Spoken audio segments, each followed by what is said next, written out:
श्री गुरुवे नमः। ओम श्री गुरुवे नमः। ओम श्री गुरुवे नमः। आदरणीय मित्रों, आज की चर्चा में मैं आपका स्वागत करता हूं। बाबा जी कहो चैनल पर भगवान शिव के द्वारा बताए हुए शिव सर्वोदय विज्ञान की सीरीज चला रहे हैं। अभी तक 22 के करीब चर्चा हमारी शिव सर्वोदय विज्ञान से संबंधित हो चुकी है। आज की चर्चा भी हमारी बहुत विशेष है। आदरणीय मित्रों, पृथ्वी, जल, अग्नि, वायु और आकाश, यह 5 तत्व प्रतिपल हम अपनी श्वासों के साथ भीतर ग्रहण कर रहे हैं। हमारे 3 स्वर हैं, इड़ा, पिंगला और सुषुम्ना। इड़ा नाड़ी कहते हैं बाएं नासिका को। दाहिनी जो हमारी नासिका है इसको हम सूर्य स्वर कहते हैं, पिंगला नाड़ी कहते हैं। जब हम दोनों नासिका से बराबर श्वास लेते हैं उसको हम सुषुम्ना नाड़ी कहते हैं। आदरणीय मित्रों, इड़ा, पिंगला और सुषुम्ना 3 हमारे शरीर में बहुत महत्वपूर्ण नाड़ियां हैं, जो हमारे मूलाधार चक्र का निचला हिस्सा है, जहां से हमारी रीढ़ शुरू हुई है, नीचे से गुह्या प्रदेश से, वहां से इन तीनों नाड़ियों का प्रस्फुटन हुआ है और ये हमारी रीढ़ के दोनों तरफ ऐसे सांप की तरह लहराते हुए हमारे मस्तिष्क पे आके यहाँ टिकी है।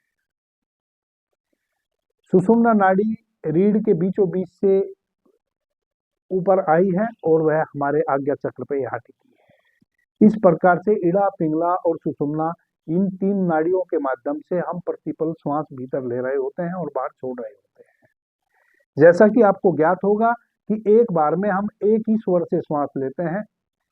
2.5 घड़ी से लेकर यानी कि और 80 मिनट तक, 60 मिनट से लेकर 80 मिनट तक, 2.5 घड़ी का मतलब होता है 60 मिनट, 1 घंटा। तो 1 घंटे से लेकर यानी कि 60 मिनट से लेकर 80 मिनट तक हम एक स्वर से श्वास ले रहे होते हैं।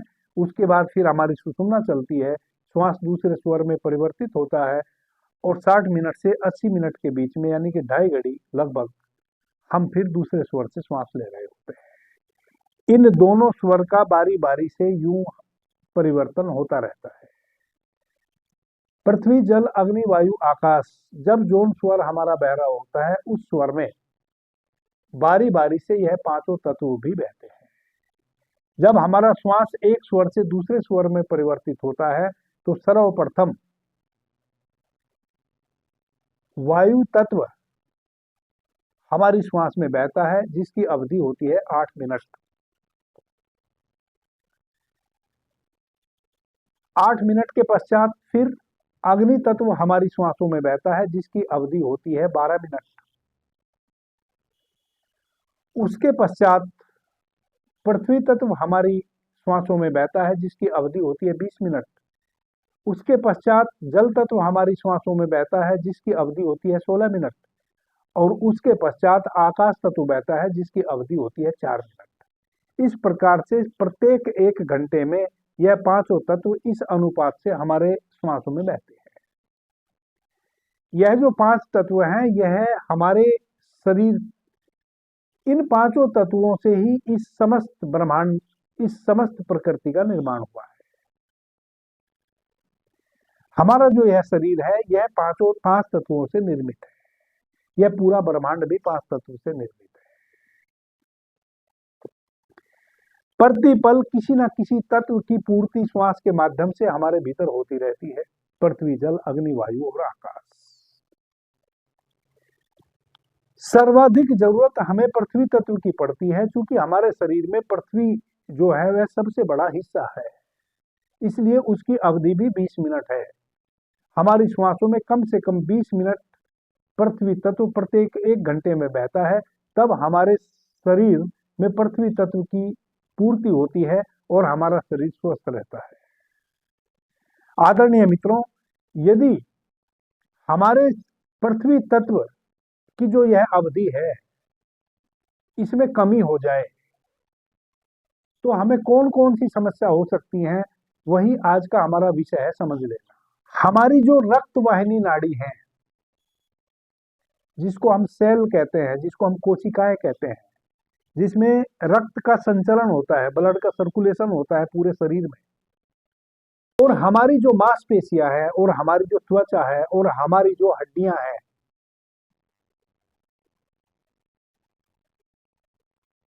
हमारी जो बोन है पूरे शरीर में, यह सब पृथ्वी तत्व से रिलेटेड है।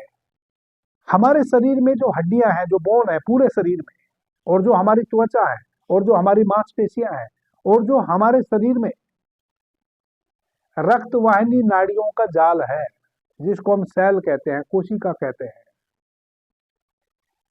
जिन सेल में, कोशिकाओं में ब्लड का सर्कुलेशन होता है, रक्त संचरण होता है।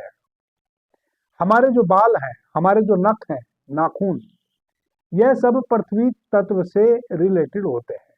इनका संचालन पृथ्वी तत्व के द्वारा होता है। यदि हमारे शरीर में पृथ्वी तत्व की कमी हो जाए तो हमारे नख सड़ने लगेंगे, मांसपेशियां ढीली हो जाएंगी, त्वचा में झुर्रियां पड़ जाएंगी या अनेकों प्रकार के त्वचा रोग हो जाएंगे, हड्डियां कमजोर पड़ जाएंगी। रक्त का संचलन गड़बड़ होने के कारण मांसपेशियों में ब्लड का सर्कुलेशन सही से नहीं होगा, रक्त का संचरण सही से नहीं होगा, तो जो मांसपेशियां हैं उसमें जो सूक्ष्म कोशिकाएं हैं, सेल है, वह टूटने लगेंगे। और जितनी मात्रा में सेल टूटने लगेंगे उतनी ही मात्रा में आपकी जो मांसपेशियां हैं वह वीक होती चली जाएंगी, यानी कि ढीली होती चली जाएंगी। आपके शरीर में मांसपेशियों का जो कसाव है वह बिल्कुल ढीला हो जाएगा, और जैसे जैसे मांसपेशियां ढीली होंगी तैसे तैसे आपके शरीर की सशक्तता क्षीण हो जाएगी, शक्ति क्षीण हो जाएगी।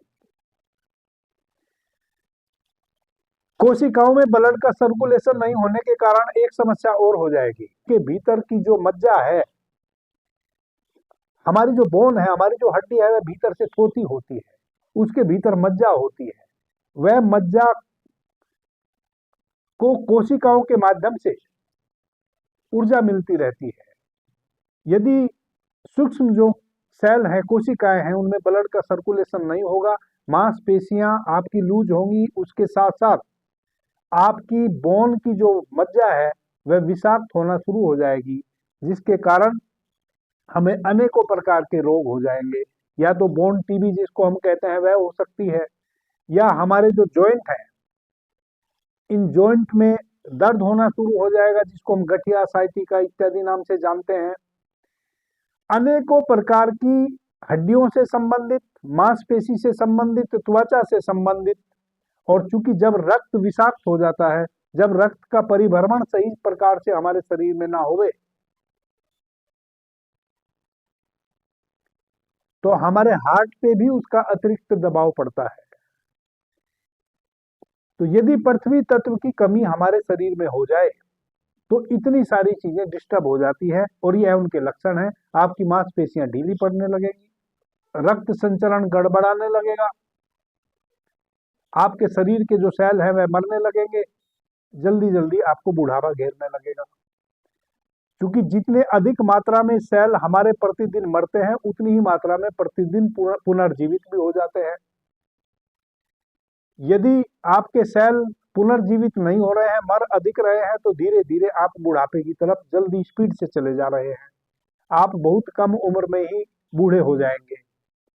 यह पृथ्वी तत्व की कमी होने के कारण उसके सारे लक्षण हैं। यदि जल तत्व की कमी शरीर में हो गई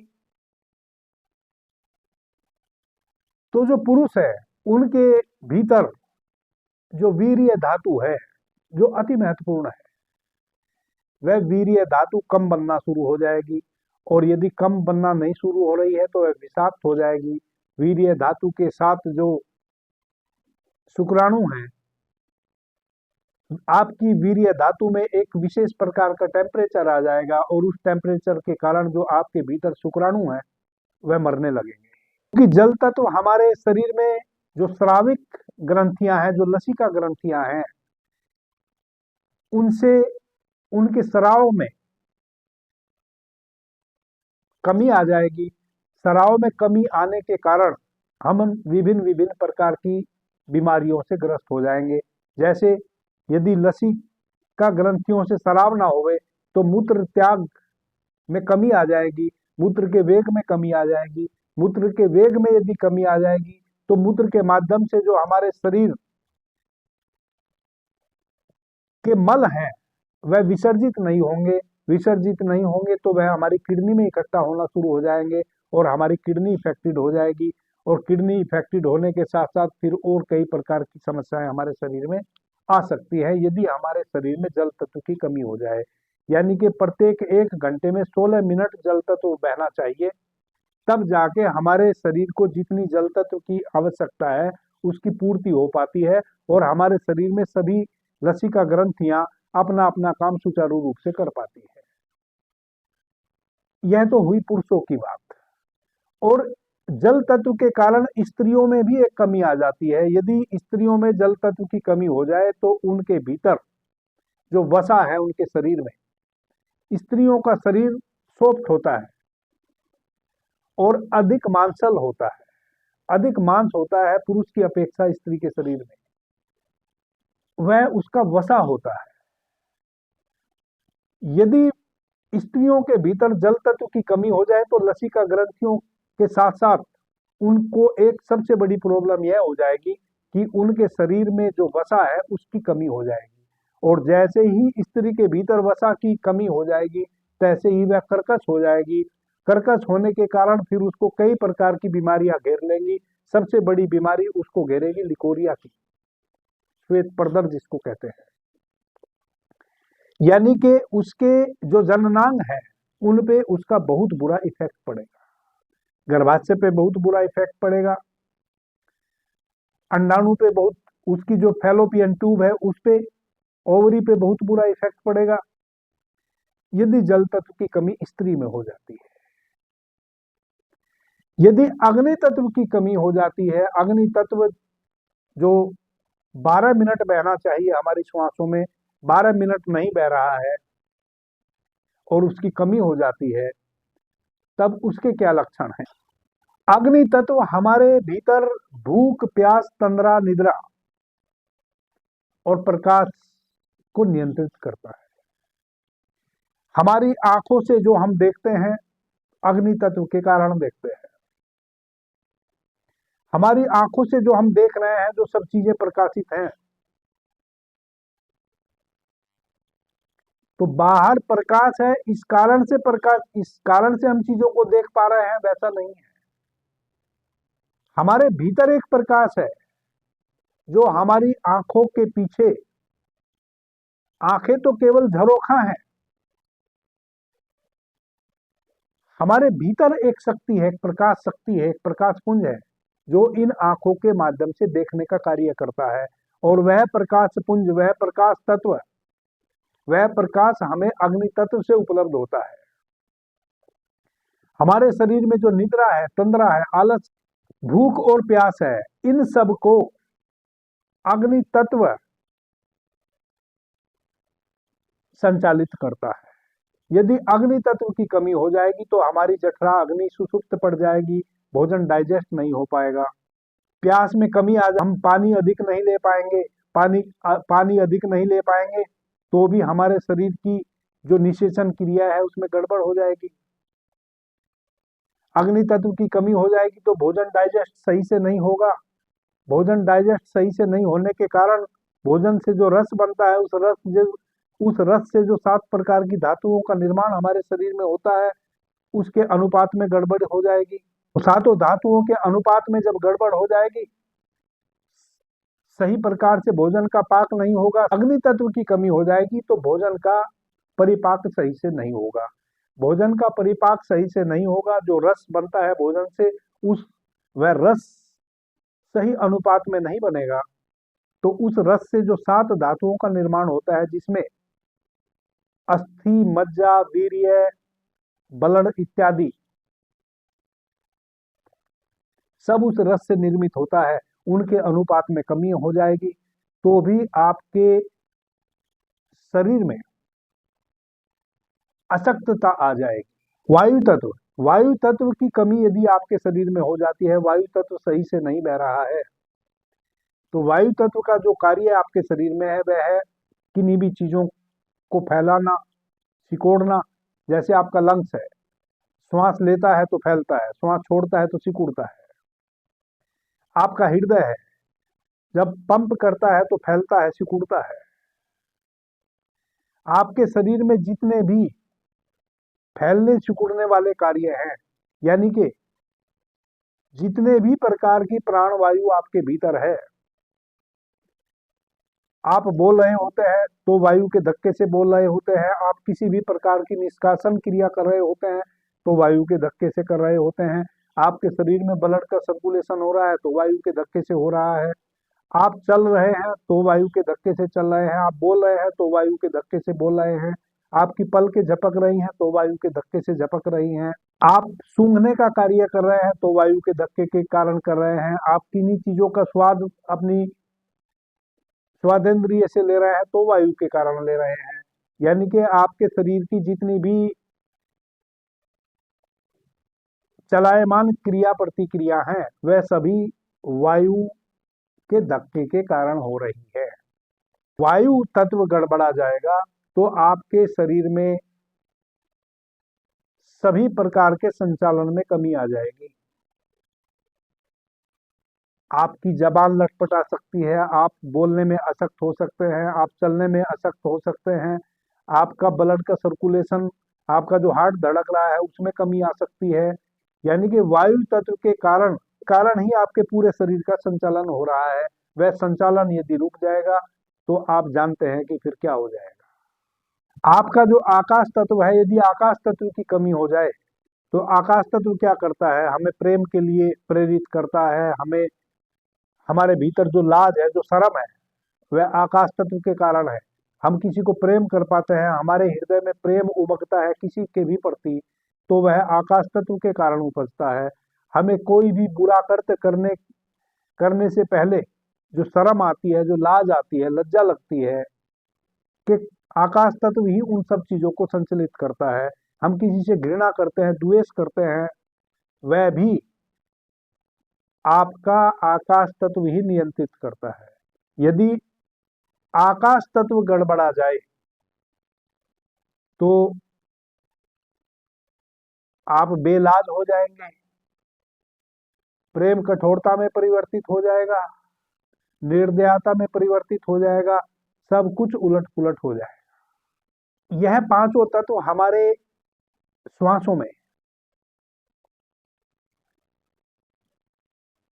निग्रह करते रहें अपने अपने अनुपात में, तो उसके लिए हम क्या करें। कई मित्र समझ सकते हैं कि इसका मतलब हमें प्रत्येक घंटे ध्यान रखना पड़ेगा कि अभी कौन सा तत्व बह रहा है।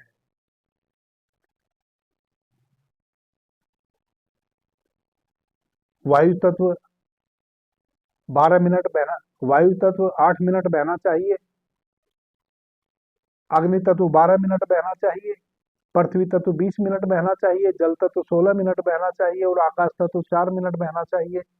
यदि हमें इसका हिसाब किताब लगाना पड़े प्रत्येक घंटे, तब तो बाकी और काम हम कब करेंगे। नहीं, हमें बिल्कुल भी हिसाब किताब नहीं लगाना है, हमें एक विषय पे ध्यान देना है। यदि अचानक आपके बाल गिरने लगे हैं, बाल सफेद होने लगे हैं, बाल पकने लगे हैं, बाल उड़ने लगे हैं और ऐसा वंशानुगत आपके परिवार में नहीं है, आपके उड़ रहे हैं, परिवार में इतनी कम उम्र में इतनी स्पीड से कभी किसी के नहीं उड़े, आपके नाखून सड़ रहे हैं, आपकी मांसपेशियां कम उम्र में, बुढ़ापे में तो सबकी मांसपेशियां ढीली हो जाती है, लेकिन कम आयु में यदि आपकी मांसपेशियां ढीली हो रही हैं तो आप देखें, इसका मतलब आपका पृथ्वी तत्व कमजोर है। पृथ्वी तत्व कमजोर है तो फिर पृथ्वी तत्व को हम कैसे पूरा करें, उसके लिए मैंने पीछे पृथ्वी तत्व का ध्यान बताया है। उस प्रकार से पृथ्वी तत्व का ध्यान करेंगे, पृथ्वी तत्व आपके शरीर में नैसर्गिक रूप से बढ़ जाएगा, तो धीरे धीरे यह समस्याएं समाप्त होने लग जाएंगी। यानी कि जब भी हमें नाखून हमारे सड़ने लगे, त्वचा रोग हो जाए, हड्डियां कमजोर हो जाए, हड्डियों में दर्द रहने लगे, बाल उड़ने लगे अचानक कम उम्र में, यह सारी चीजें असमय होने लगे, इसका मतलब दूसरी ट्रीटमेंट कराने के साथ साथ हमें इस बात का ध्यान रखना पड़ेगा कि हमारा पृथ्वी तत्व वीक हो गया है, जिस कारण से यह हमें मांसपेशी से संबंधित, हड्डियों से संबंधित, रक्त संचरण से संबंधित, हमारी बालों से संबंधित और हमारे नाखून से संबंधित समस्याएं आई है। तो जो भी ट्रीटमेंट हमें लेना है इन चीजों को संभालने के लिए वह तो हम लेवें, लेकिन हम अपने पृथ्वी तत्व को भी देख लें कि प्रत्येक घंटे पृथ्वी तत्व बह भी रहा है कि नहीं। पृथ्वी तत्व बहेगा तो उसकी पहचान कैसे करनी है, इसकी अनेकों विधि मैं पीछे बता चुका हूं, आगे भी और अनेकों विधि बताने वाला हूं। वैसे ही यदि माताएं बहनें कर्कश होती जा रही हैं, उनके शरीर की चर्बी कम होती जा रही है, वसा कम होता जा रहा है, दुबली पतली होती जा रही है, पेशाब से संबंधित समस्या है, पुरुषों को वीर्य धातु से संबंधित किसी भी प्रकार की प्रॉब्लम है,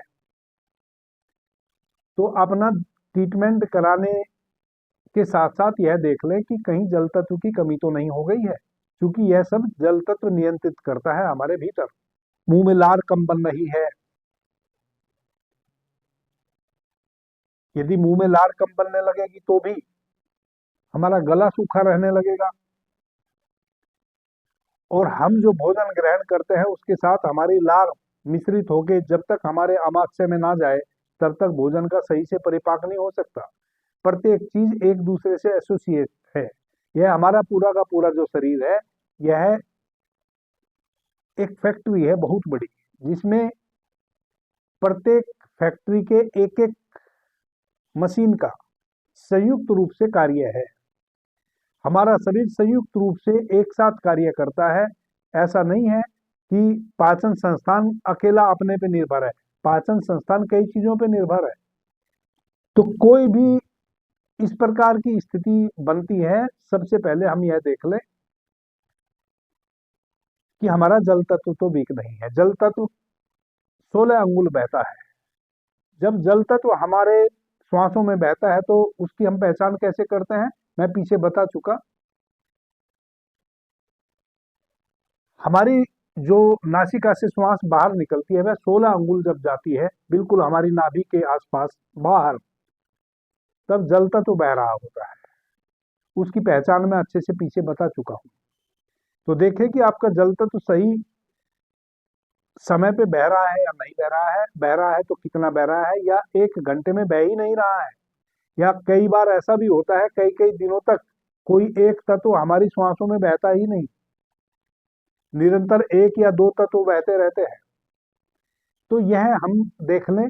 यदि हम स्वर विज्ञान के माध्यम से इस प्रकार की आने वाली समस्याओं से तुरंत लाभ उठाना चाहते हैं तो हमें देख लेना चाहिए कि हमारा कौन सा तत्व बह रहा है।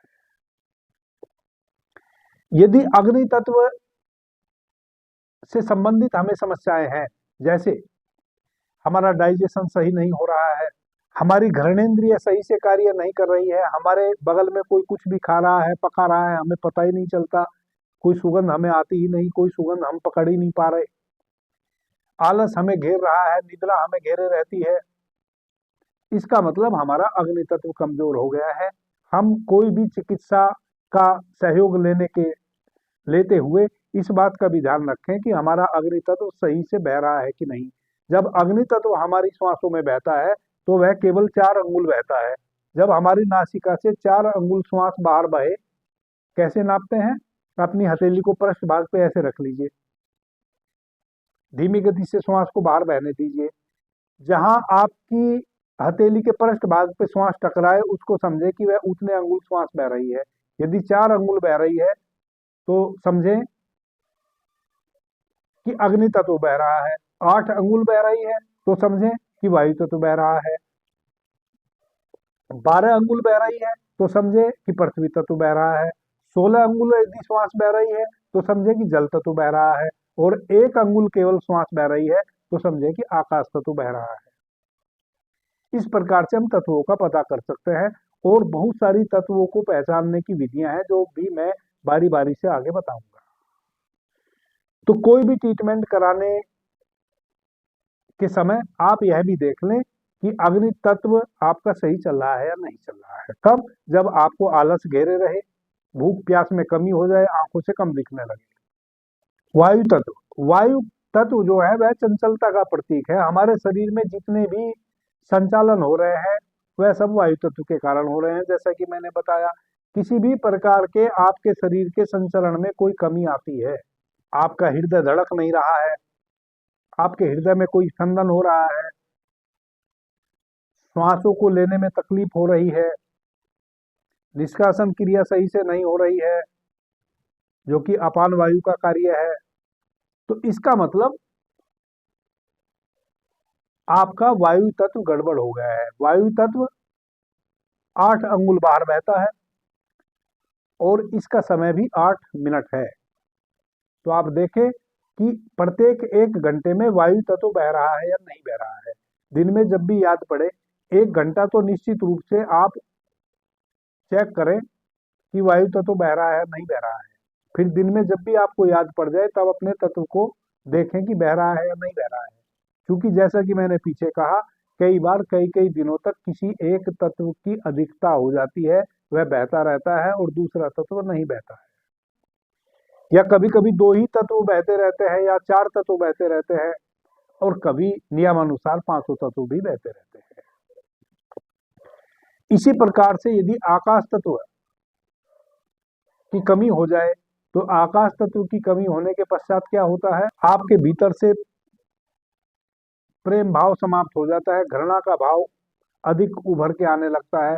जिन लोगों से अभी तक आप प्रेम करते थे, उन्हीं के प्रति आपके भीतर घृणा के विचार उत्पन्न हो जाएंगे, वैमनस्यता उत्पन्न हो जाएगी।